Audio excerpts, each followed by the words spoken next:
Hello, everyone, and welcome back to Native Echo Podcast, where we make English simple and enjoyable. I'm Harper. And I'm Julian. Hello to all of our wonderful listeners wherever you are in the world right now. Okay, Julian, I have to say this right away because I am so excited about what we are starting today. We are kicking off a brand new series on this podcast.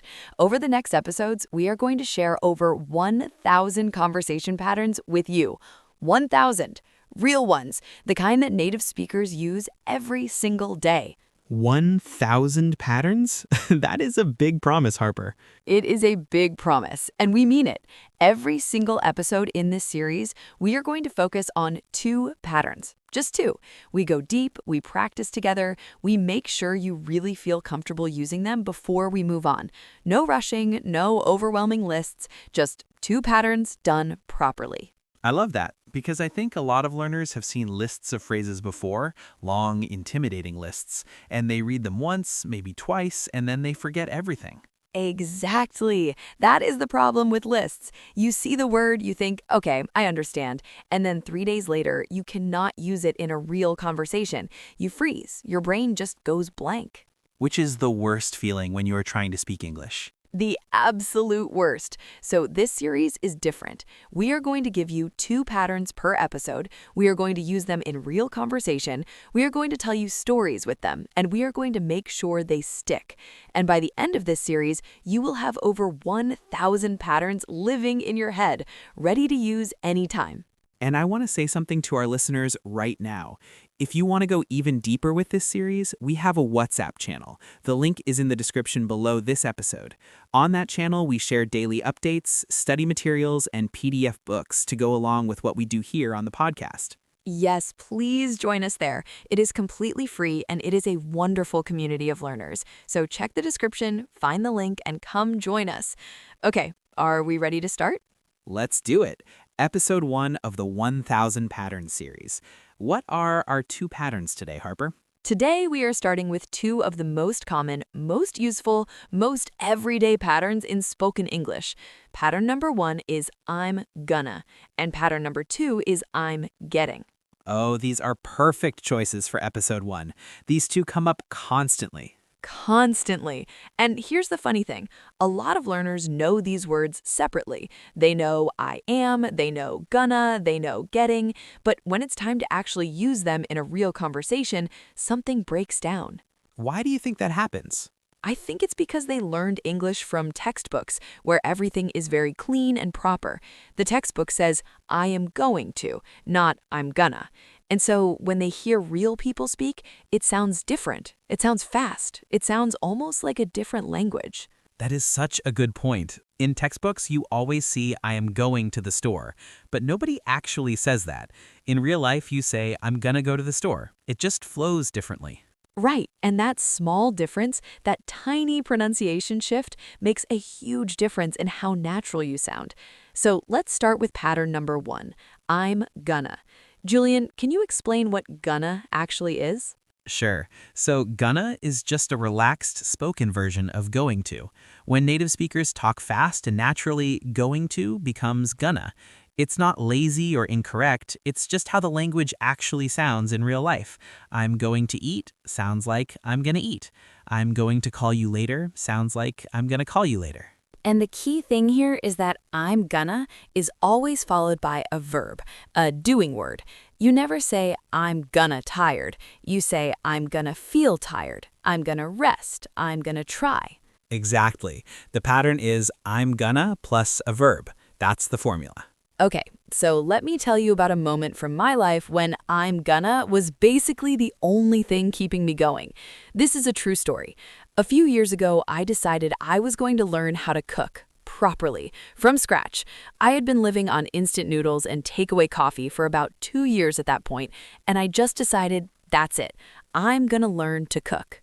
You said that to yourself? I said it out loud. I was standing in my kitchen looking at an empty fridge and I just said out loud, I'm gonna figure this out. I'm gonna buy real vegetables. I'm gonna watch tutorials. I'm going to become a person who cooks actual food. I love how you used it multiple times in a row like that. That's actually very natural. When you're making a decision or a plan, you list your intentions. I'm going to do this, I'm going to do that. Yes, it has this energy of commitment, like you've decided something and you're announcing it to yourself or to the world. That's a brilliant way to put it. I'm gonna is an intention. It's a plan you're making right now, in this moment. It's not a distant future thing. It feels immediate. So, did the cooking plan work out? Ha, did it? Sort of. I learned to make three things very well: pasta, scrambled eggs, and one soup. Everything else I attempted was a disaster, but I was so proud of those three things. I made that soup for a friend once, and she looked at me like I had done something miraculous. That's honestly a win. 3 reliable dishes is more than a lot of people have. Exactly. Okay, listeners, let's practice this pattern together right now. Think about something you're planning to do this week. It doesn't have to be big, it can be anything. Maybe tonight you are planning to watch something, or maybe you're going to call someone, or maybe you're going to finally clean your room. Now say it out loud using I'm gonna. I'm gonna watch a movie tonight. I'm gonna call my sister. I'm gonna clean my room. Go ahead, say it out loud if you can. It actually helps. And if you're feeling shy, you can whisper it. No one needs to hear you, but the physical act of saying it, actually making the sounds with your mouth, is what makes it stick in your memory. Perfect. Now let's look at some situations where you would naturally use I'm gonna in a real conversation. Situation 1. Your friend asks you, "Hey, have you eaten yet?" And you say, "Not yet, I'm gonna make something in a bit." Simple, natural, easy. Situation 2, someone asks you, "Are you coming to the meeting tomorrow?" And you say, "Yeah, I'm going to be there. I'll just be a few minutes late." And situation 3, you're talking to yourself while you're working and something goes wrong on your computer and you mutter, "Okay, I'm gonna restart this and try again." That last one is very relatable. Talking to yourself is actually one of the best ways to practice English patterns. You become your own conversation partner. I do it all the time. I narrate my own life in English. I'm gonna make tea now. I'm gonna sit by the window. I'm gonna think about nothing for 5 minutes. That's a beautiful habit, actually. You're doing what language researchers call internal monologue practice. You're building fluency without even needing another person. Oh, by the way, Julian, what does fluency mean exactly? Because I feel like people use that word a lot, but it means different things to different people. Great question. Fluency basically means the ability to speak smoothly and naturally, without long pauses or hesitations. It doesn't mean you know every word or that you never make mistakes. It just means you can keep the conversation moving. You sound natural. That's fluency. So you can be fluent and still make grammar mistakes. Absolutely. Native speakers make grammar mistakes all the time. Fluency is about flow, not perfection. I love that. Okay, let's move to pattern number 2. I'm getting. This one is fascinating to me because it does so many different things. It really does. I'm getting is incredibly versatile, and that's actually what makes it so powerful once you have it in your toolkit.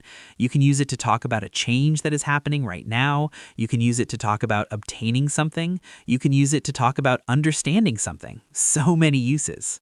Let's break it down.